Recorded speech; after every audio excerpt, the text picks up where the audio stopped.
ये question permanent settlement के ऊपर है, परमानेंट सेटलमेंट के ऊपर ये क्वेश्चन है, ठीक है। और सो इस क्वेश्चन को थोड़ा देख लेते हैं।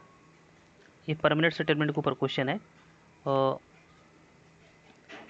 एक और परमानेंट सेटलमेंट का क्वेश्चन है, और इसके बाद देख लेते हैं एक बार, ठीक है। परमानेंट सेटलमेंट क्या क्या देखना है।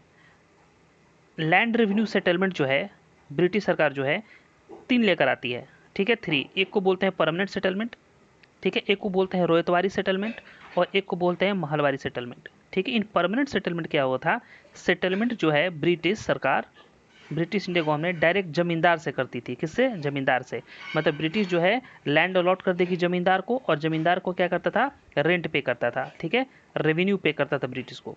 रायतवारी सेटलमेंट में क्या होता था, रायतवार का मतलब होता है फार्मर, रायत, ठीक है। तो सेटलमेंट डायरेक्ट रायत से होता था, फार्मर से होता था। किससे होता था, फार्मर से। और महलवारी होता है, महल मतलब ग्रुप ऑफ विलेज, ठीक है। जैसे एक पूरा विलेज जो है एक बन जाएगा यूनिट, ठीक है। इस यूनिट में किसी को ब्रिटिश बोल देगा कि भाई तुम हेड करो, और तुम जो है रेवेन्यू पूरा ये विलेज मिल कर देगा, और उस रेवेन्यू को तुम मेरे पास पेंड हो, ठीक है। तो ये महलवारी सेटलमेंट था। रोयतवारी सेटलमेंट किसने लाया था, लॉर्ड कॉर्नवालिस ने। किसने लाया था, लॉर्ड कॉर्नवालिस, ठीक है। और इसमें क्या था, लैंड रेवेन्यू जो था, ठीक है, जो रेंट जो था फिक्स था, ठीक है। जमींदार के लिए फिक्स था कि भाई तुम्हें इतना किसी भी हालत में इतना देना ही देना है, ठीक है। तो इसमें क्या होता था, इसमें जो फार्मर्स थे, क्योंकि इनका राइट फिक्स नहीं था, ठीक है, ना इनको लैंड था, इसलिए यहाँ पर इनको फार्मर्स को बहुत सारे इंडेप्टनेस प्रॉब्लम्स और इश्यूज फेस करना पड़ा। देखते हैं परमानेंट सेटलमेंट के ऊपर ये क्वेश्चन कहता क्या है।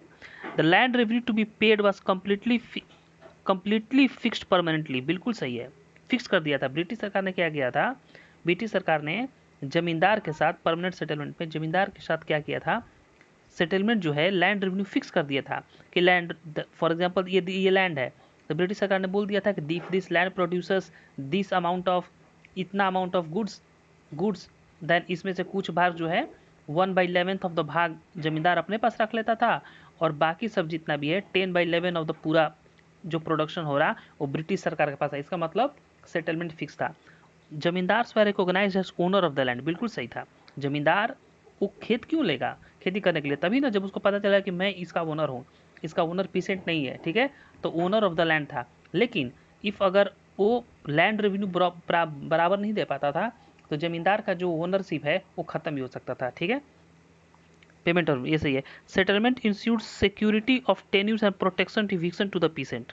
अब बताओ ये प्रोटेक्शन ऑफ इविक्शन क्यों, बिल्कुल गलत है। ब्रिटिश क्यों चाहेगा कि मेरा सेटलमेंट अगर जमींदार से हुआ है तो मैं प्रोटेक्शन पीसेंट्स को दूं, फार्मर्स को दूं, क्यों चाहेगा, ये नहीं करेगा ना। तो फिर कोई जमींदार क्यों लेगा वो लैंड, जब उसको पता रहेगा कि भाई अगर मैं इविक्शन कर रहा हूँ, मैक्सिमम बेनिफिट कमाने के लिए अगर पीसेंट को सता रहा हूँ, तो ब्रिटिश पर जाएगा, ब्रिटिश फिर प्रॉब्लम क्रिएट करेगा जमींदार को, ऐसा नहीं होगा, ठीक है। तो थर्ड स्टेटमेंट गलत है।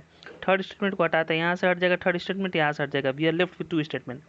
The system was introduce during the governor Lord Cornwallis. बिल्कुल सही है, ठीक है, ठीक है। 1793 में गवर्नर जनरल कौन रहता है, लॉर्ड कॉर्नवालिस, ठीक है, उसी समय होता है। तो फोर्थ स्टेटमेंट सही है, तो ये भी ऑप्शन सही हो गया, ये भी ऑप्शन सही हो गया।